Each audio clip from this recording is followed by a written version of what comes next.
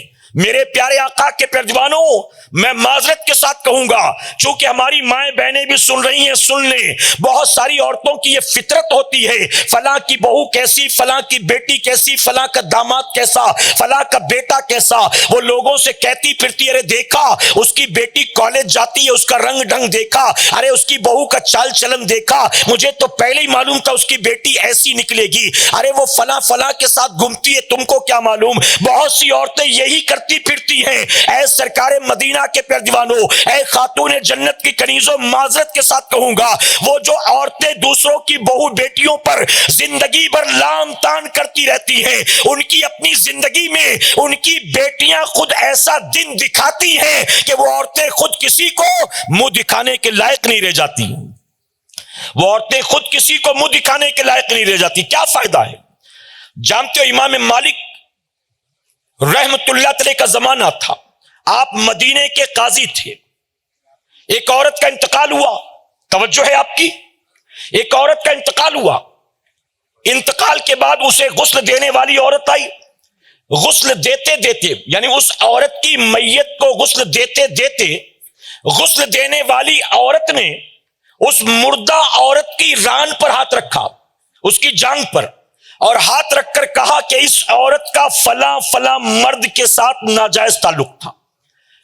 غسل دینے والی عورت نے اس مرنے والی عورت کے بارے میں یہ کہا اور اس کی ران پر ہاتھ رکھ کر کہا۔ اب اس کے بعد روایتوں میں آتا ہے وہ ہاتھ اٹھانا چاہتی تھی، ہاتھ اٹھتا نہیں تھا، اس کا ہاتھ اس عورت کے جسم سے چپک گیا۔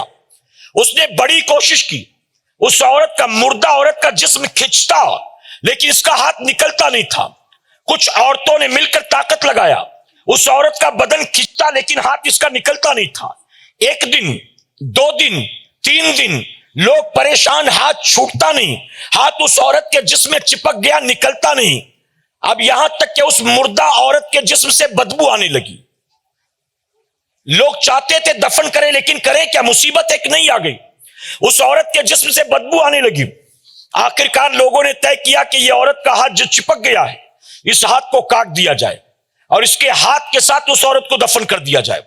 اس عورت نے اور اس کے خاندان والوں نے مخالفت کی کہ ہم اپنے خاندان اور قبیلے کی عورت کا ہاتھ کاٹنے نہیں دیں گے، وہ عیب دار ہو جائے گی، وہ لولی ہو جائے گی، ہم ایسا نہیں کریں گے.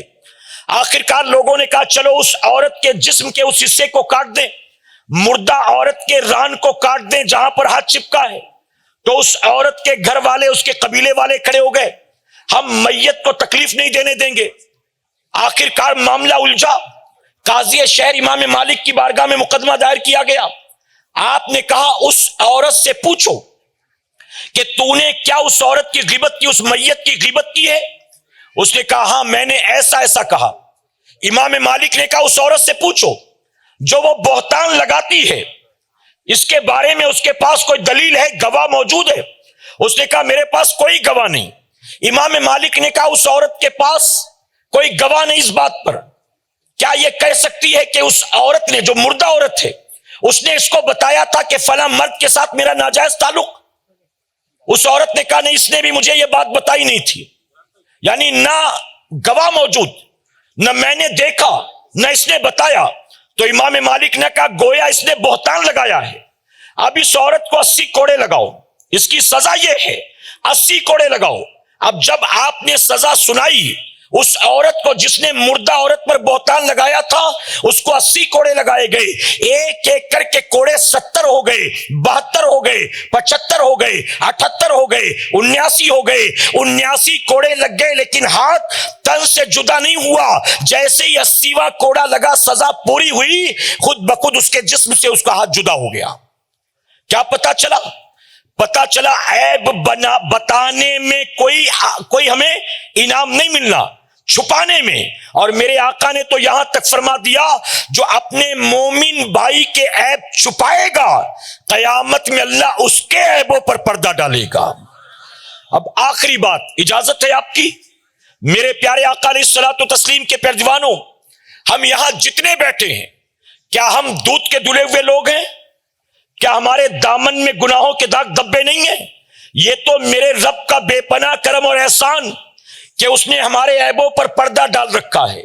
اگر ایک لمحے کے لیے یہ پردے اٹھا دیے جائیں، جو بغل میں بیٹھا ہوا ہے آپ کے قریب بیٹھنا پسند نہ کرے، آپ ہم جیسے کو دیکھنا پسند نہ کرے، ہم آپ جیسوں سے مخاطب ہونا پسند نہ کرے، اگر اللہ ایک لمحے کے لیے ہمارے گناہوں کا پردہ ہٹا دے، ہم کیسے ہیں سب جانتے ہیں. اے سرکار مدینہ کے پیروانوں، اگر کسی مومن بھائی کا، اگر کسی مومنہ بہن کا، اگر اپنے کسی پڑوسی کا، اگر مسجد کے امام کا، اگر حافظ قرآن کا یا کسی عالم دین کا کوئی عیب یا مائنس پوائنٹ ہمیں معلوم ہو جائے تو ہمیں یہ سوچ کر لوگوں میں عام نہیں کرنا چاہیے کہ اب لوگوں میں بتاؤں گا تو میرا کالر اونچا ہوگا اور اس کی بے عزتی ہو جائے گی. نہیں، بلکہ آپ اپنے مومن بھائی کے عیب پر پردہ ڈالو. یقیناً آپ یہاں پردہ پوشی کرو گے، اللہ قیامت میں آپ کے عیبوں پر پردہ ڈالے گا.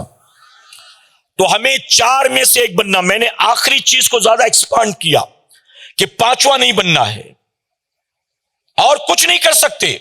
کم سے کم علماء سے محبت کرنے والے بن جاؤ کہ انشاءاللہ. اور محبت میں کوئی مال خرچ نہیں ہوتا کہ محبت کرو گے تو روزانہ لفافہ دینا ہوگا، محبت کرو گے تو روزانہ اپنے لیے گوشت لیا تو ان کو بھی لا کے دینا ہوگا، محبت کرو گے تو ان کے لیے بھی اپنے گھر سے بنے ہوئے پکوان پہنچانے ہوں گے. نہیں میرے بھائی، محبت سے مراد صرف مسکرا کر ملو، دل میں احترام ہو، یہی کافی ہے. جب ملو موقع ملے مسافہ کرو، دعا کی درخواست کرو، اللہ موقع دے، توفیق دے، صحبت میں بیٹھ جاؤ، اتنا ہی کافی ہے۔ تو 4 میں سے 1 بننا، 5واں نہیں۔ اللہ اپنے محبوب پاک کے صدقے ہمیں آپ کو سب کو کہنے سننے سے زیادہ عمل کی توفیق عطا فرمائے۔ درمیان گفتگو مجھ سے جانے انجانے میں کوئی غلطی خامی رہ گئی، آپ سب کو گواہ بنا کر سچے دل سے توبہ کرتا ہوں۔ رب میری توبہ قبول فرمائے اور ہماری آج کی اس محفل پاک کو میرا کریم قیامت میں ہمارے لیے، ہمارے والدین کے لیے بخشش اور نجات کا ذریعہ بنائے۔ وما علینا الا البلاغ۔ السلام علیکم۔